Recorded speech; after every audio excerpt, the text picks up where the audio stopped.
All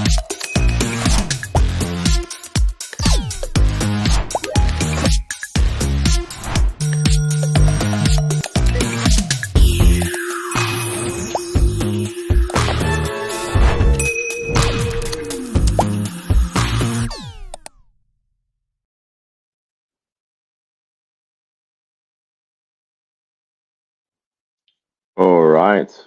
Hello, everybody. Welcome to today's webinar. Today, we are going to be talking about what devs want. We have some amazing data from Reece and Josh, who are going to be joining me. Reece is part of the curation team, and he is going to be representing the data from the Office End platform. And Josh is on the team that does the State of the Developer Nation reports and surveys. So that's like 4,000 developers' data on what they want and what they don't want. So hopefully it's going to be super helpful and you can learn some things. Before we jump in, let's get into some housekeeping. Remember, we can't see you, but you can see us. So it's not a Zoom call. But we do have the chat and the polls. So chat for the banter. If you want to get involved, ooh, that's pretty, ooh, that doesn't make any sense, those kinds of comments. If you want to ask questions, you can pop those in the polls. So we have a bunch of this data. We have access to it on the back end as well. And we know the stuff pretty well because it's our job. So if you have questions that are beyond what you see today or about some of the stuff you see today, pop it in the polls. I'll make sure that we get to it. And then I'll be also jumping in a little bit of the insights, hopefully wrap some stuff up, but it's only going to be as interesting as the questions that you ask. So again, please don't be scared to get involved in the chat. Maybe drop in where you're from, say hello to everyone. And yeah, hopefully we're going to have a cool session and hopefully you learn a lot. So I think that's it from the rules of engagement side of things. Let's jump in further, and I'm going to be handing over to Reece, who's going to kick us off. Sure, Stephen. Thanks for the intro. Hi, everyone. As Stephen mentioned, my name's Reece. I work in the curation team at Office End. And what that means is our team is kind of at the intersection of our developers, our companies, and the whole marketplace activity. So I spend a lot of time looking at what developers are looking for in the marketplace and how that matches to what our companies can offer them. So yeah, that's why I thought I'd jump in here and just chat a bit about what I know about what devs want. So I'm going to first run us through the agenda. We're going to be looking at all the devs that are changing jobs in 2024. What are their primary drivers? What are their motivations? We're then going to take a look at salaries, growth opportunities, and workplace dynamics. And yeah, as Stephen mentioned, Josh and I aren't devs. So what are we basing all of this off of? Namely, our developers. So what they've said in the 2024 State of the Developer Nation survey. And then secondly, what I'm more familiar with, what developers are actually saying they want on Office End. So yeah, that's just to give you a little bit of context and why we're doing it right now. Well, Q1 was a pretty big quarter for job seekers on Office End. It's the most we've ever seen in Office End history. I think it's a pretty good time to check like why is everyone looking for a job, what's important to them, and I think anyone involved in this industry would benefit from that knowledge. So yeah, from that, I think I'm just going to hand over to Josh to intro us into some more detail. Thanks, Reece. Yeah, so as Stephen said, I work on our State of the Dev Nation reports. So that means putting together the survey and analyzing the data. So spent the last couple of months really deep diving into this and excited to share it with you. Cool.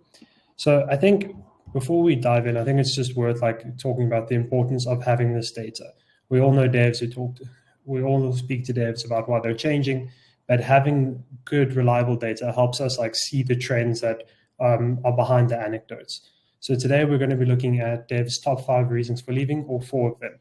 So a better salary, lack of career and growth opportunities, and poor work-life balance, and how that relates to their workplace dynamics. We're not going to be diving into poor management today, but we do have another piece of content, or it's actually a report where we dive into that. Alex will share it with you now if you're keen to check that out. But looking at the reasons we're looking at today, a better salary is their top reason for leaving. And I know it's easy to like focus solely on money because that's something we're all concerned about. But if you look beyond a better salary, what you'll see is the rest of the factors really relate to things that are within your control, your culture, how you set up your team, how you manage workload. So if you get that right and make sure that you're paying your team fairly, you are really well set up to not only retain your best people, but also to make yourself even more attractive to potential team members. And we can see this if we look at why developers would say they turn down a role. So things relating to like lack of flexibility, lack of growth opportunities, these are things that are going to cost you directly. And if we're talking things like poor management or how you manage your team, that's going to have a long-term consequence for you because developers are going to talk, and negative employee reviews and a poor company reputation are going to make devs second guess your offer. Cool. So knowing that, let's deep dive into developer salaries and what developers are looking for. So back over to you, Reece. Sweet. I love this topic. It's always juicy. I wanted to just intro with like an actual word from our dev. So I've got this quote here. This developer is super happy basically with everything else at their company. They must be working at a great company, but they just need to earn more money. And the company's not really open to raising the salary, even having a proper conversation about it. I think this quote really encapsulates how a lot of developers are feeling when they come to OfferZen or when they go into the job market in general. They've often done everything they can at their current company to kind of bring this topic up and bring it to light. But at the end of the day, we all, are doing jobs to earn a salary and to earn money. And yeah, I think it really highlights the topic quite well. So just wanted to ground it in a bit of a word from the devs, but I'll hand over to Josh with the actual raw data. Thanks, dude. All right, so I want to kick us off just by looking at like the broader trend of what's happening in dev salaries. So last year was a really tough time for tech and I think the broader macroeconomics context. So I was really stoked to see that we are seeing developer salaries grow. Obviously, things are a little bit tight for juniors and less experienced developers, mostly because there's just less demand for them. But it is good. I was initially expecting to see a big decrease as companies have to adjust to a tougher macro. But if we zoom in on what's going on with those increases, what you're going to see is juniors and less experienced developers are suffering. But for the seniors and intermediates who are getting increases, they're not getting the types of increases that were on offer 2 years ago. So now we're starting to see increases keeping up with or just below inflation. So it is a little bit tougher for developers right now. And I think that's understandable why someone might be looking for a better salary if they don't feel like they're fairly paid right now. But that's not to say that a better salary is necessarily one that's going to break the bank. Reece is going to show you some data now where I think it really highlights the importance of keeping this type of context in mind. Back over to you, Reece. Sure, Josh. So I thought I'd just share this with you. I just pulled in basically developers' stated salary preferences, what they want to be earning over the past 12 months. And it was pretty unremarkable. I mean, things haven't changed a lot. I thought the biggest change was kind of around 2023 Q3. Seniors took a little bit of a dip in their average salary they're asking for. I mean, that's when a lot of the tech layoffs last year were happening. But other than that, it seems like developer salaries have been staying fairly consistent over the past 12 months. That's all I have to say about that. Just sharing a little bit about our platform data. Hand over to Stephen.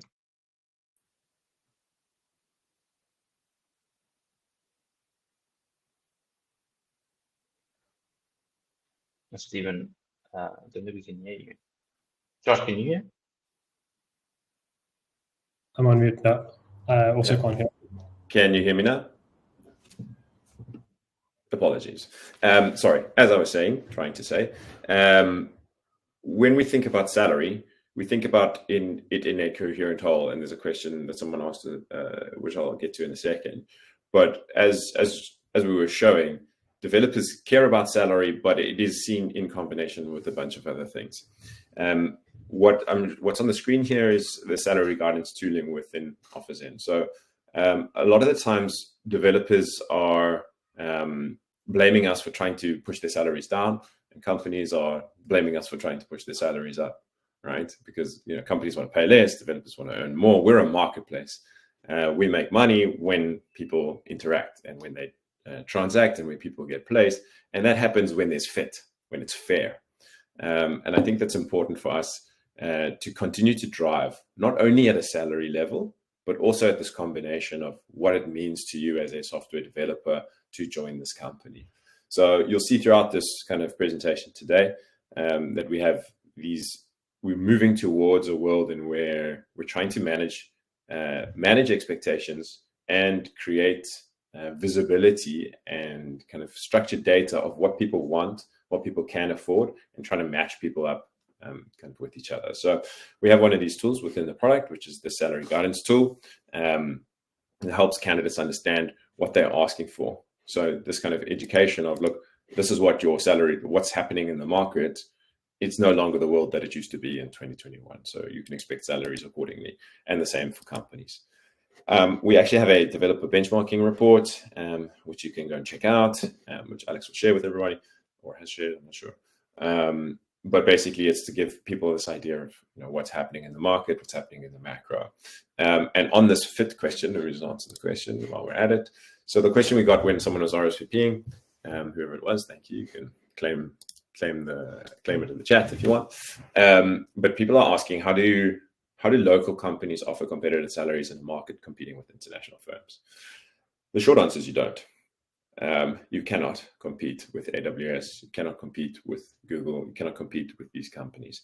But what you can compete on is the coherent whole of what developers want, right? So not all developers want what is at AWS. Salary isn't everything. There are a bunch of important parts, growth opportunities, being involved, autonomy, the opportunities to make impact. There's a whole bunch of these things. So as you'll see a little bit later as we go through it, you can't compete on salary. You can pay what you can pay, right? But what you can do is make it very clear and get good at explaining the benefit of working at your specific company for those kinds of people. And it's about making the right fit. So I think what we try and help companies, and what we're trying to help companies do today, is understand what those other things are. I mean, what devs want. If we had one slide that just said salary and money, it would be a pretty boring presentation. But we've got a bunch of other stuff. So hopefully the rest of the presentation gives you an idea of the other things that you can package, the other things that are important to software developers, which allows you to compete, not on salaries, but on fit and as offering. Cool. So that's me from my little interjection. Over to you, Reece, I think. Sweet. Yeah, I'm just going to introduce into the next kind of topic. So we're going to take a look at career opportunities, specifically a lack of career opportunities and growth. That's what Josh cited as one of the top 5 reasons for leaving. Again, just brought in a quote I thought was quite interesting here. This guy worked at the company for 4 years, starting to feel like a bird in a cage. These are words from developers who are coming onto Office In and telling us, what they're looking for, gaining skills, gaining experience. I think if this is something companies aren't aware of and they aren't attending to proactively, you're going to not be able to retain developers, especially your most skilled and tenured developers. So yeah, I just wanted to highlight that, a word from our devs, and again, going to hand over to Josh for a look into some cool graphs. Yeah, so I think a good place to start is just to kind of for me, highlight why growth opportunities are so important to devs. I think developers are craftspeople. Code is how they, express their craft. So if they're not leveling up, then what's the point? They really care about what they do. This is not just about a job. It's not just about money. It's something they really care about. A few years ago, we even found some data which shows, the majority of devs code in their spare time. They contribute to open source projects. They are really committed to what they're doing. So it's really important that you're giving them a platform to grow as developers and to tackle bigger things. And this isn't just going to have an impact for how you retain team members, but also for how you attract them.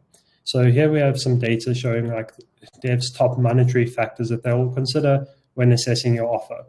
And after remote options, growth opportunities is huge. More than half of devs are going to look at what growth opportunities you have on offer. So you need to showcase what you bring to the table here. If you don't, you really are going to have a hard time at landing your preferred candidates. And I know when we talk about growth opportunities, sometimes it's just, okay, what does that mean in practice? So when we ask devs this, here is their top 5. So again, money is at the top of the list, so earning potential. But this isn't just about like, I want to be paid more now. This is really devs taking a longer view. And it's something along the lines of, hey, as I grow as a developer, as I'm able to take on more complex projects, drive real value for our customers and the business, I want to be paid accordingly. There must be some kind of clear pathway between where I am now and what I'm going to be earning as I do that. But some of the other things aren't about money at all. So challenging projects is their second most important factor. And that's really just the opportunity to work on something that really pushes your current skills and helps you figure out, where do I still need to grow? What are some of the things I'm still not getting right?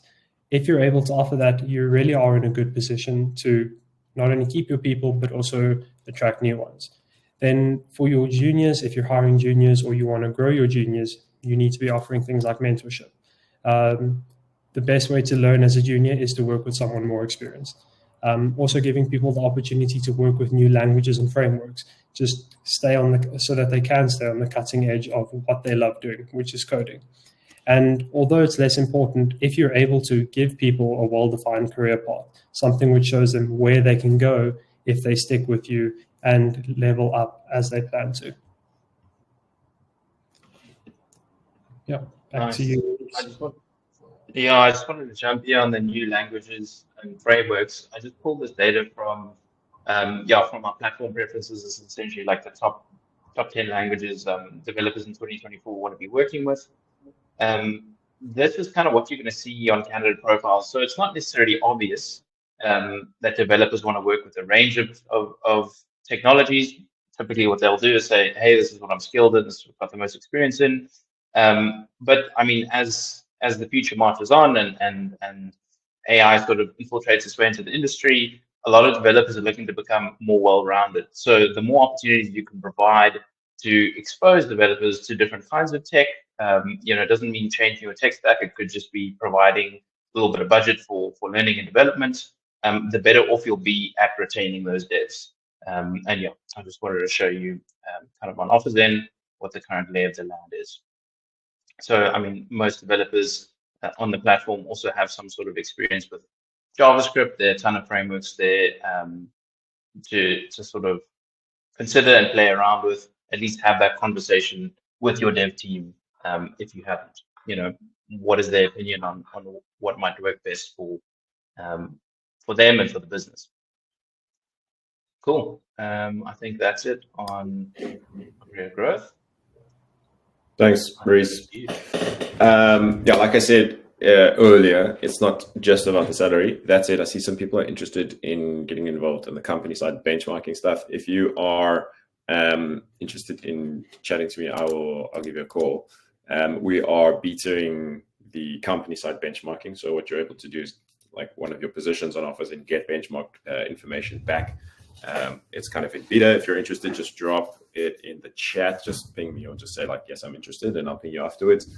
I did originally say, please upvote the poll question, but I can't see who did them, so don't do that. It was a terrible idea. So I regret that. So just if you are interested, just drop there.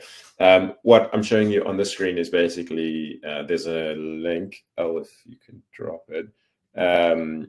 Tips to make your employer profile stand out.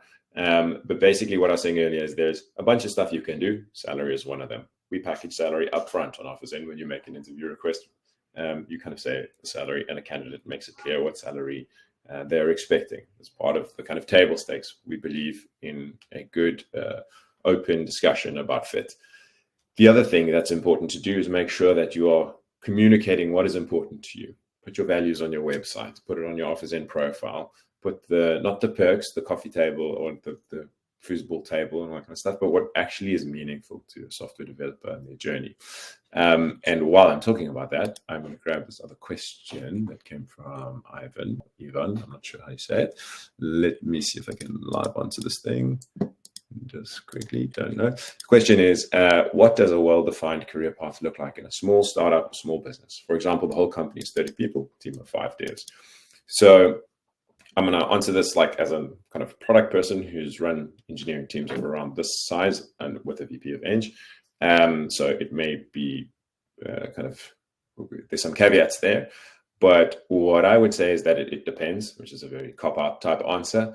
But what is important is that on this list of stuff that is important to a software developer, this list that I've just shown you, there are certain things that are important to different people, and there are certain things that are important in different businesses. So if you are a services business, which has a team of 5 devs, maybe the soft skills in those areas of growth are a very important part of the career path for that software developer. If you are an ML business, it's probably not going to be the soft skills part of it. So what we try and do is that we define what's important for our business in a career path 1, 2, and 3. You can do 1, 2, and 3. You can do whatever. But what I find is important is that as much as the career path is very important, the next step is probably the most important. So what we do is you have a scorecard. What are the most important things that you're capable of doing in your current role? And what's very clear is the next role. What does level 2 look like? Where does it need to be? And what is the gap between the two of you? Sitting down as a manager with a developer and saying, okay, you're now here, you're missing these things, you need to work on those. Those are the growth steps towards the next path and then the next one. So it depends on the type of business and the long career path. I think getting too designed there can be quite kind of fake work. I think what's always important is that growth is clear. People feel like they're developing at any one point in time and that they know what the next step is. That would be my answer. Cool. Moving on.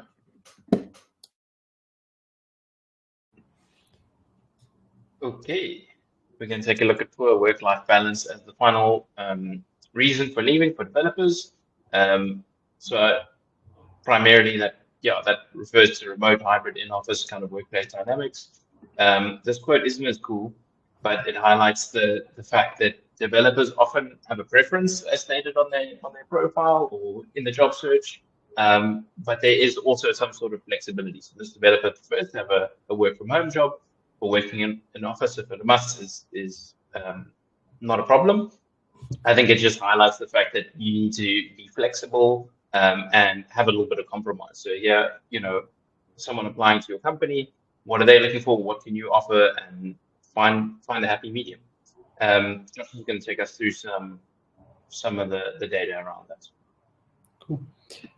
So I think just something to highlight here is when we talk about poor work-life balance, although it's not directly set up or there's not a direct like one-to-one between your remote setup and your team's work-life balance, there is a relationship. And what we'll see in the data is a good work-life balance includes things like flexibility, which devs really often associate with remote and hybrid setups. So that's kind of the mental framework we're taking here.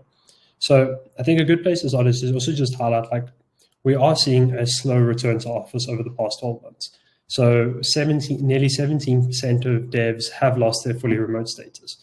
This is quite big, and I think for me, almost unthinkable 3 years ago when we really shifted to remote work in response to the pandemic.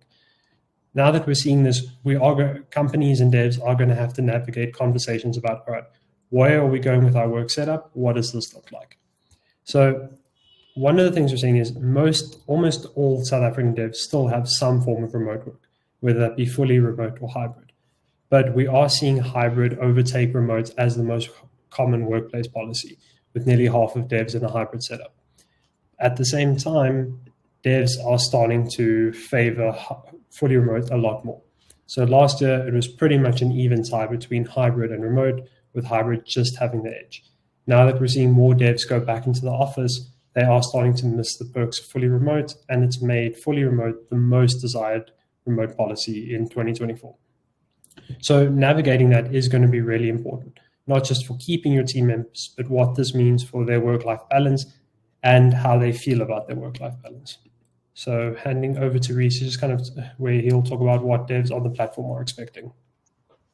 Yeah, so it looks similar, but also different. The platform data, I think a lot more developers are saying, okay, I'm actually in office is an option for me. I think you can see there about 70% of developers are still open to in-office roles on office end.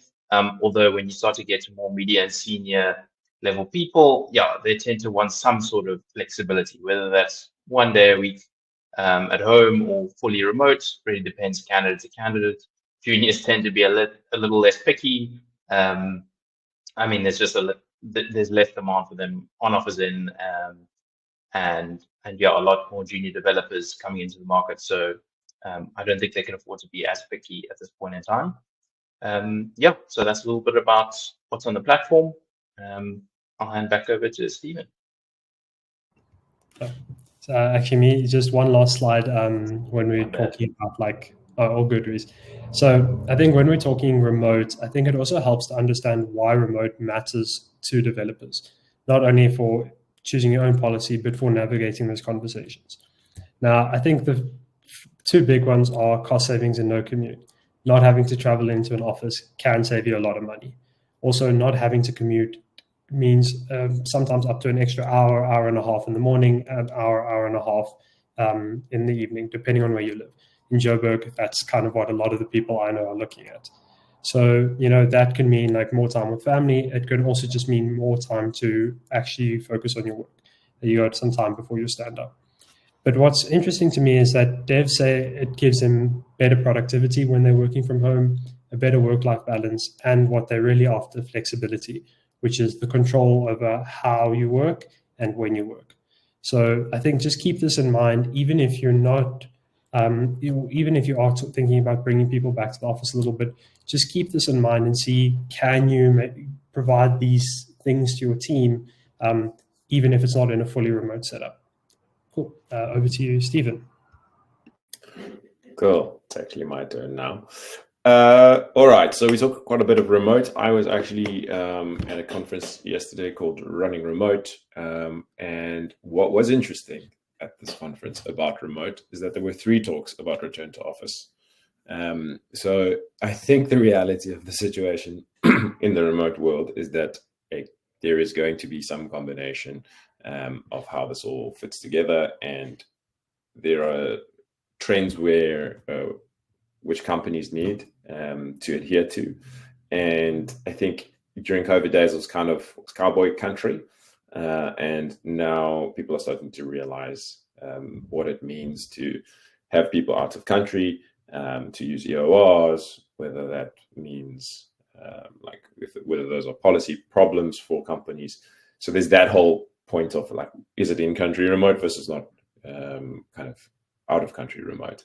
And then there's also, what does it mean to engage with other people within the company? A lot of the tools that we saw at this conference were about trying to create connection between people. And all of us have been to that Friday afternoon online drinks, let's create some culture type thing, and it feels a bit forced, and there's plenty of stuff you'd rather do on a Friday afternoon. But driving a remote culture, not only just in people connection, but in getting behind a mission and all of that kind of stuff. These are really hard things, and the world has changed, and there's a lot of people out there that are discovering this and making the mistakes and learning things, and they're sharing with others, like we're doing here today. And we also have this event coming up with our partners Deal, who are an EOR, so they enable people to hire across multiple countries. And you can come to this event and chat a little bit more to these cool people, Tobias. And there's a thing you could say yes or no if you want to join. I'm going to say I would like to submit vote. And Michael Tempest, who's a senior engineering manager at Spendesk. So we've got some cool people talking about their war stories and their learnings. Come and join that if you are interested. And then before we get to the questions, I just want to say this, and I said it a couple of times, and kind of both Reece and Josh mentioned it, but it's making a hire is like a relationship. It's about fit. And we see this quite often when we're trying to help companies hire. We have to run this balance of trying to make sure that people make hires on offers in, but also make sure that they're the right hire.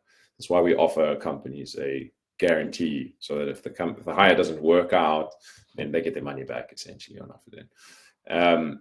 But we do that because we believe fundamentally in fit, right? We don't do We're not an agency where you can hire someone and just like use their hours. We don't meet shop devs out.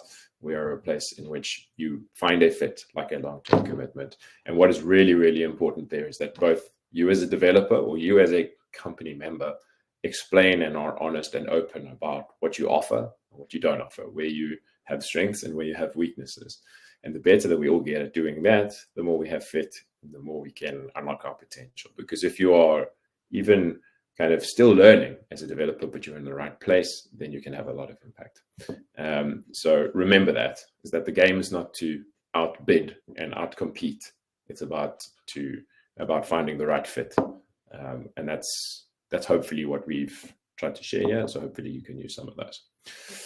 Cool. So moving on to questions. Is there data to back up the remote working trend? Devs are saying it's better, but do we know the actual data is saying for companies? People are also working longer hours due to communication gaps in the remote space.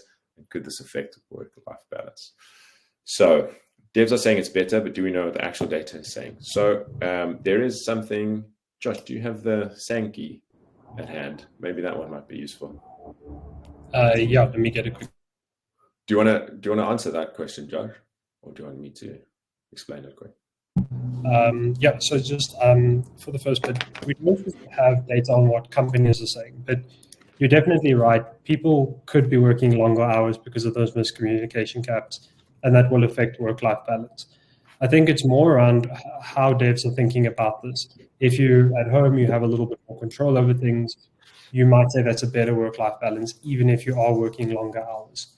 So that's maybe one way to think about it. The company side, there is a gap there that I think is worth exploring and getting the data on that where we can.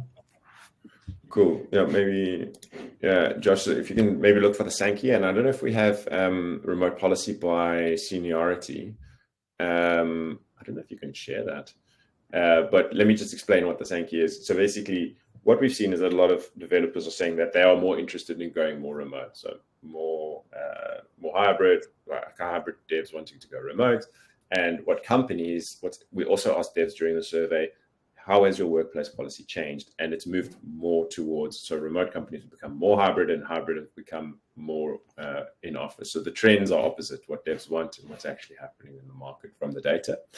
And then kind of second question on the working longer hours and communication gaps. As a manager at OfficeN, we have this conversation strategically with senior leadership, and we talk about this. So it's not necessarily, so sometimes it can become longer hours, but it can also become inefficiency. So people work the same amount of hours, but there's less work being done because of these communication gaps, or there's less alignment and all that kind of thing.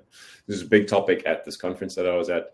And there's definite inefficiencies that are gained, but then there are also efficiencies, right? So spending, let's say you use 2 hours, you lose 2 hours, you lose 1 hour potentially in kind of communication gaps, but you gain 2 hours back in your life because you don't have to commute. So it's kind of this ongoing trend. And then Josh, maybe you can just back me up here on the data, is that the juniors want remote a lot less than the seniors. They want in office. And if you look at what juniors are, what they see as leveling up and growing, they see mentorship and learning from others and those kinds of things as super important. So it makes sense that juniors want to be in office. Seniors generally have families. They want to be at home with their families. This is kind of what we've seen in the data. Yeah.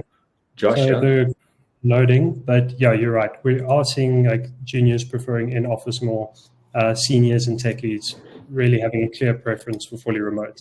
I think, once you're at a certain level, you can work independently. Remote doesn't affect you that much. There are other benefits, like you were saying, time with family. Yeah, I'll drop that graph as soon as Look loads. Cool, bananas. And then we have something from Kanya. Yes, I agree. Having to do people want to be in the office. Yes, and I think the other thing that we saw at this conference is people walking around with these shirts that just said default to trust. And I think that trust thing is a really important one. For those of you that, a lot of us would have only met our colleagues ever online now, which is kind of the new thing. And it's really difficult to have the same level of trust as you do with those people that you did in real life. So there are ways to actively be kind of working and fighting against that. Then I have one other question from Maka here saying, how do we find data analyst mentors?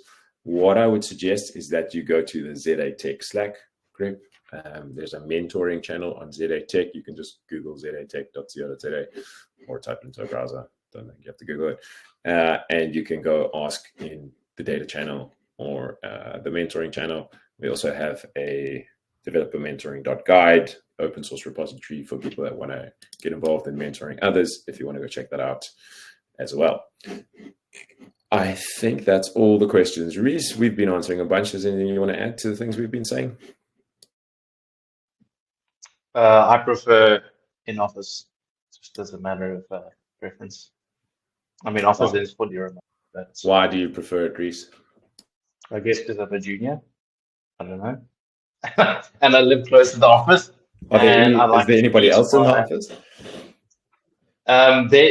There's like 15 people, but I booked out this room, so no one's here. Yeah. Okay.